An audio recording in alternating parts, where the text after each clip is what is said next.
are DocSports.com. He's Tony George. I'm Scott Spreitzer, and we're coming to you. Well, it's the calm before the storm here at the Red Rock Race and Sportsbook Station Casinos property in Summerlin. If you come out, you're not living in the state of Nevada, be sure to check it out. Pretty cool place. I'm here quite often, as I know you are too, Tony. Listen, it is the calm before the storm.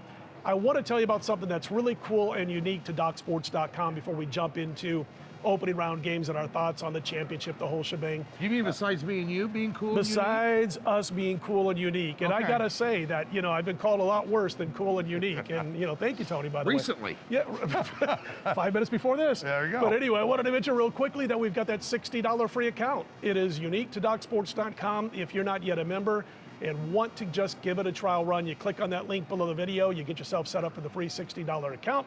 Then you can use those free $60 on any of his daily packages, any of mine, anybody else on the roster at DocSports.com. You can't beat that with a stick. No, and they've lowered the prices, I think like it's $1.49 for the end of the season package. You put 60 towards that, you get March Madness through April for like $89. That's a bar tab out here in Vegas. So about a 40-minute bar tab out here. Exactly.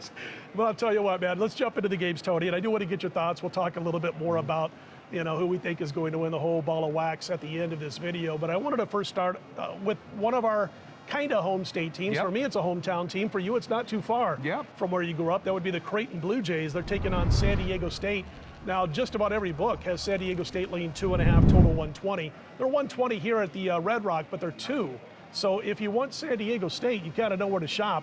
You go to the station casinos. At least that's where they are as of Tuesday afternoon as we're recording this video. So listen, I'm going to tell you something about Creighton in just a minute because they are a futures play for me next year. But I'll tell you a little bit more about that in a bit. Your thoughts on this game? Well, I go back a long way with Creighton. I used to host the Dana Altman show on ESPN 1480 in Lincoln, Nebraska. Shout out to all my Husker fans back there. Enemy territory, Lincoln, when it comes to the Blue Jays. The old Average Joe Sports Show back with Bill Bowman in the back of the day back there in Lincoln. But nonetheless, I've always been a fan of Creighton. The thing about Creighton was everybody was worried that was a Creighton fan about they were going to be nervous. They were worried about getting by Marquette in the first round of that Big East tournament so they could even get in the dance. They went all the way to the championship game and gave Nova one hell of a ball game. And what you saw from them on display was defense. They have one of the top 2-point field goal percentage defenses in the country. And by the way, San Diego State, one of the top field goal percentages in the country. I think odds makers, and I know Chuck Esposito standing over here to my left, I think they may have put this number a little bit too low at 120. I really do. I think there's going to be a little bit more scoring than that in this game. I think they match up well against each other offensively. Scott, I kind of leaning over the 120 here. I will tell you one thing. I'll tell you one thing in general overall. You mentioned the 1.5 or 2-point line bouncing around a little bit. The best piece of advice I can give you, especially in March Madness, if you like a favorite and want to lay 1.5 or 2 or 2.5, play the money line. Stay away from the points. It could end up being 61-60. Say you laid to 1.5. That's never happened before, has it, Scott? But nonetheless, a little piece of advice for you there when you're doing your March Madness handicap. But I like the over here a little bit. I've got a real good angle, by the way, that deals with favorites of 3 or less in the opening round that I'm going to get to in just a bit. But I want to talk about Creighton real fast. I grew up about 10 minutes from the campus, and I think back to the days of Willis Reed coaching that team for a couple of years, Benoit Benjamin. And we used to go to the games, Civic Auditorium, and at night we would hang outside. Willis Reed would come out, talk to the kids. It's a real cool situation when you were a young guy. But as far as this team is concerned, they had a top 7 recruiting class last year in the offseason, best ever for the Creighton Blue Jays, no matter who's been the coach. Apke, Baroni, of course, McDermott. You mentioned Altman. This is the best class they've ever had. Wow. They've got their best recruit of all time, Arthur Kaluma from Arizona, who is a Blue Jay. They weren't expected to be in the tournament, in the big dance this year. They weren't expected to finish in the top half of the Big East, but they did. And it's a completely different looking Blue Jays team because it used to be fire away from 3 and make a lot of threes, not always pay attention to defense. Well, they're not a good 3-point shooting team, Tony. They got caught up in what they did against Providence in that game against Nova. They started something like 0 for 10 3-pointers, and I was scratching my head going, boy, they're shooting way too many threes. Call a timeout. calm this team down a little bit. Well, you mentioned that maybe the bookmakers have the line a little bit too low at 120, the total. It would have taken another 40 minutes to get to 120 in that Creighton Villanova game. It was so bad as far as the shooting, but you're right. Both defenses are tough. They're tough against the 2, they're tough against the 3. Here's my thing that I mentioned about the futures play. Next year, Creighton, and I'm going to talk to Chuck if I can get maybe a 60-1. I don't think that's going to happen, but next year the Creighton Blue Jays will be a futures play as soon as they're hung, because I think this team has Final Four ability next year when they're 1 year older. And don't forget, Nimhard is out for the season, no matter how long they last with that broken wrist. And by the way, McDermott is one hell of a basketball coach. Yeah, he's done a great job. Bear that in mind too. Coaching is a lot of it here, especially this time of year. Scott, speaking of coaching, there was some good coaching at Murray State this year, for crying out loud. Absolutely. Unbeaten in the Ohio Valley, 30-2 basketball team. And I've said this a million times during the season, especially the latter stages of the season, when they were just walking through people like a hot knife on butter. Nobody, and I mean nobody, wants to see these guys in the NCAA tournament. Well, guess what? San Francisco gets to see them. They're installed as around a 1-point favorite in this one, Scott. Total sitting around 137 right now. Right. I saw San Francisco play here in Las Vegas down at the Orleans Arena against Gonzaga. Gave them a ball game late in the game. They hung around. If they'd hit a few shots, they might have really scared Gonzaga. Interesting matchup here. I was at that game. It was never close. I mean, they got inside the number. They got inside the number. It was a case of Gonzaga changing the game throughout the course of the game. They were up 16, 18 points the whole game. And with about 5 minutes to go, they decided they were going to milk the clock. Well, and that's when San Francisco got back in it. They put the full court press on them, and when Gonzaga got the ball across half-court line, they had 2 guys wide open underneath. They didn't want to throw it to them down low and score. Here's the problem with San Francisco when they get behind. Khalil Shabazz, if he can play within himself and remember to dish the ball a little bit, he got way caught up in shooting the basketball too often without looking for open shots for the rest of his team, and he ended up just taking way too many shots down the stretch in that game for San Francisco. When I looked at their assist to field goal ratio, which I did when I was handicapping this game, San Francisco's 272nd in the nation in assist to field goal ratio. They get a little bit caught up in individual play. Murray State's a well-coached team. I'll keep it quick. Murray State minus 1.5 for me in this one. I don't think it's an automatic by any means. That's why the point spread is where it is. But again, I think the Racers are the play in this particular money game. Line. Lay the 125 now instead of putting the hook on the 1. If you say so. Well, that's how I roll. That's how I roll. Let's go to Friday for 2 games. Miami, USC in Greenville. The Trojans laying 1.5.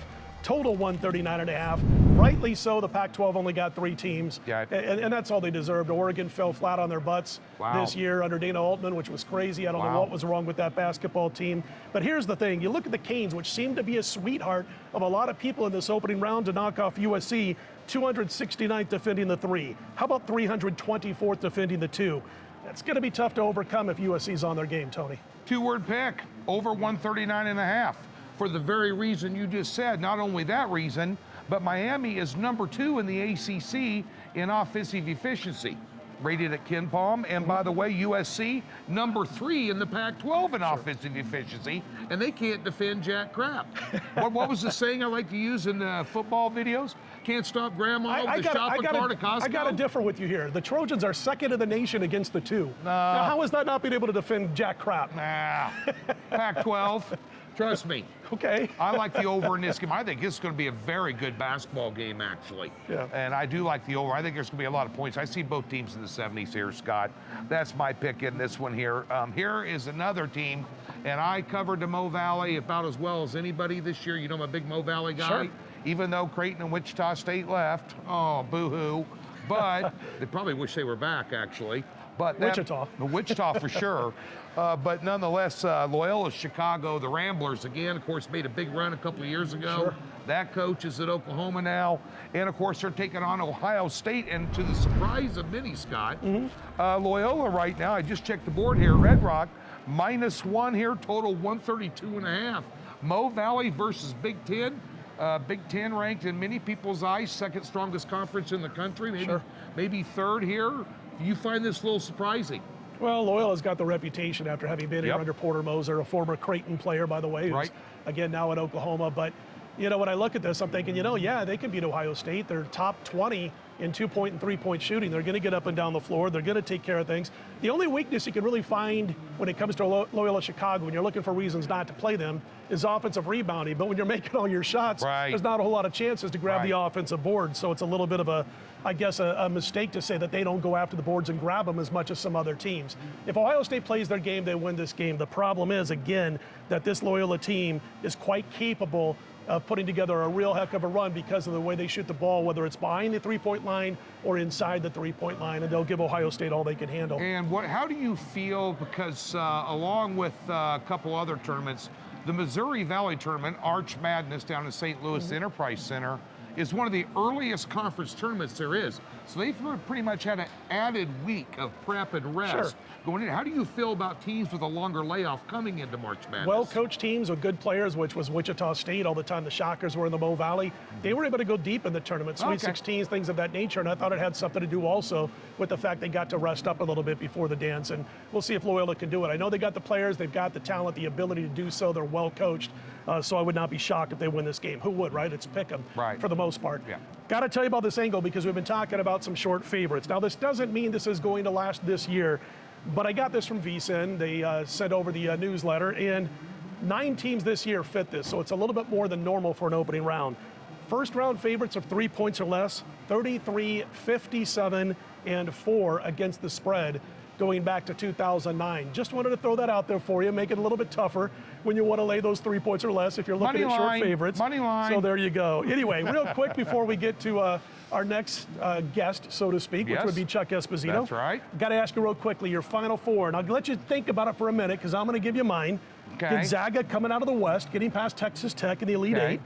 Kentucky getting by UCLA. I'm all chalky here in these first two. I've got Arizona getting by Nova, still a little bit chalky. I'm going to throw a wrench into the system here and say Wisconsin knocks off Kansas in the Midwest in the Elite Eight.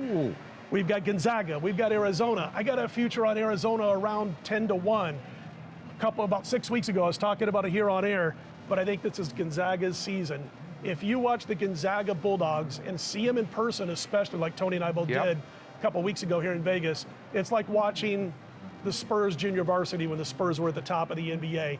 The most well-coached team in college basketball as far as I'm concerned, the weaves, the backdoor cuts. Having said that, if you're athletic and can drain threes, you can beat this team a la Alabama, who did beat the Gonzaga Bulldogs early on this season. They hit their threes, extremely athletic. If you can throw that wrench into the system of those cutbacks, those weaves, that kind of stuff, you can beat them. But for now, I'm going to say Gonzaga knocks off Arizona in the championship game. I really haven't filled out my bracket yet, so I don't really have my Final Four. I do think Arizona is going to be in the mix. I think they're a very unheralded basketball team. Out west here, we hear a lot more about them than the country here, but a team that really impressed me through all the tournaments was Tennessee. The problem with Tennessee is Rick Barnes. Now, but I've said for years, Rick Barnes, the biggest big game fade coach on the planet, he went 3-0 against Calipari this year. And he went 3-0 against Tennessee against Kentucky. They looked as good as any tournament team I saw in conference tournaments this year, and that's including, as Scott mentioned, seeing Gonzaga in person. Because the competition level was a lot higher for them. But they took care of business big time in that SEC tournament. I hate to say it, but I tell you what, I got a little futures money on Tennessee this year. They're my sleeper. That's my sleeper pick. That's where I'm going to go with my sleeper pick. I don't think I don't have Gonzaga going to the Final Four, so we'll disagree. But you are right. They are very well coached, and they've got a lot of talent, and they know how to play basketball, and they can get it up and down the floor in a hurry. They also can slow it down and grind it if they want to. That team's like a chameleon, so it's going to be interesting to see what they do now that the competition level is a little bit higher, Scott. Best thing that happens to them, and again, they're going to have to go through Kentucky or UCLA in all likelihood to get to the championship game, so they could easily lose those games. The best thing that happens to Gonzaga, I saw Chet Holmgren, the big 7-footer who can handle the ball anywhere on the floor. I saw him look worn down when he had to play all of a sudden, 3 games and 3 nights. That third game, he looked like he was gassed a little bit. Don't have to worry about playing 3 games and 3 nights. You can have a day off or 2 between each game of the tournament. That obviously helps. What's your angle with Wisconsin over Kansas? I think Kansas is a little bit overrated. I have all season long. I really do. And You're worried about their guard play? I'm worried about their play when you got a team that can come in there and play a stout brand of defense. So for me, Kansas is just a tad overvalued as far as power ratings are concerned in my book. Now, am I going to be shocked if they get to the Final Four? Absolutely not. No. Well-coached basketball team also, but again, I just think they're a little bit overvalued. To all my Rock Chalk KU fans back in Kansas City where I lived for 12 years, he said it, not me. So, anyway, he's Tony George. I'm Scott Spreitzer. Don't forget about that free $60 account. Check out the STN Sports app right here at the Red Rock Race and Sportsbook. As you can see, it's the calm before the storm. Get down, everybody. We'll talk to you next week. Let's put them in the win column.